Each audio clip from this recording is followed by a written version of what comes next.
नमस्कार, स्वागत है आपका स्पीड शॉर्टन क्लासेस में। डिक्टेशन की गति रहेगी 100 शब्द प्रति मिनट। डिक्टेशन स्टार्ट होगी 3 सेकंड बाद। स्टार्ट। महोदया, देश में जो सरकार की आय होती है, अगर उसका अधिकतम भाग सरकारी कर्मचारियों के वेतन पर ही चला जाएगा तो इस तरह से देश में महंगाई बढ़ती ही चली जाएगी। इसलिए हमें इस चीज को रोकने के लिए सख्त कदम उठाने होंगे। आज देश में जो लोग काला धंधा करते हैं उनके साथ सख्ती से निपटना होगा और जो बड़े व्यापारी हैं उनके साथ भी सख्ती बरतनी होगी। सरकार की इस समय जो नीति है, उसकी जो विचारधारा है, उस पर हमें पुनः विचार करना होगा ताकि इस देश की हालत में सुधार हो सके।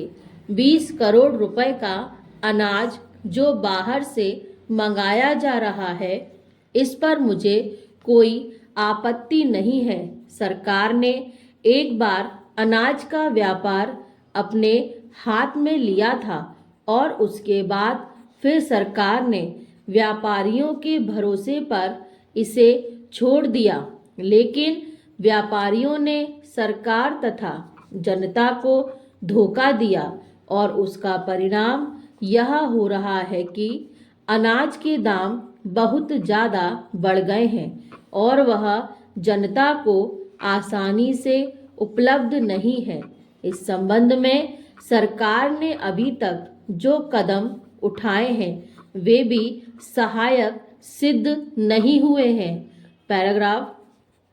महोदया, अभी हमारे कई सदस्यों ने कहा कि सरकार बाहर से इतना अनाज मंगाने पर जो धन खर्च कर रही है, उस धन को अगर हमारे देश के किसानों को देती तो हमारे देश के किसान अनाज का उत्पादन बढ़ाते और हमको दूसरे देशों का मुंह नहीं देखना पड़ता।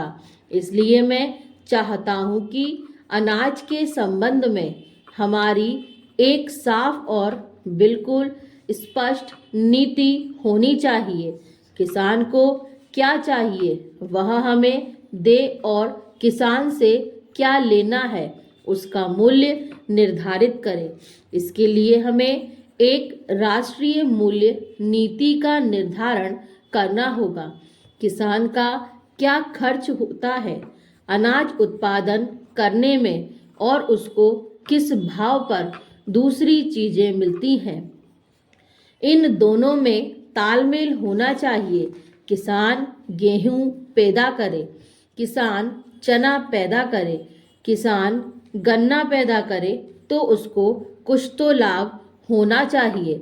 मैंने पहले भी कहा था कि खेती को नुकसान का धंधा नहीं मुनाफे का धंधा बनाने पर ही देश में अनाज का उत्पादन बढ़ेगा और खाद्यान्न की समस्या हल होगी। पैराग्राफ। इसके साथ ही किसान को सीमेंट, खाद, डीजल उचित दामों पर मिले, इसके लिए सरकार इनके वितरण की व्यवस्था अपने हाथ में ले, तभी हमें इस काम में सफलता मिल सकती है, अन्यथा नहीं। आप कहते हैं कि 1 इंच जमीन मत छोड़ो, हर जगह अन्न पैदा करो, लेकिन हमारा इलाका ऐसा है जहां पानी नहीं है, इसलिए हम अन्न का उत्पादन नहीं कर पाते। इसके लिए हमें सिंचाई की योजनाएं बनानी पड़ेंगी। पानी जहां से मिल सके वहां से लेना होगा। ऐसा करने के लिए हमें इन सारी समस्याओं पर बड़ी गहराई के साथ विचार करना होगा। इसे केवल राज्य सरकार पर छोड़ देने से काम नहीं चलेगा और हमारी अन्न की समस्या का स्थायी समाधान भी नहीं हो सकेगा। स्टॉप।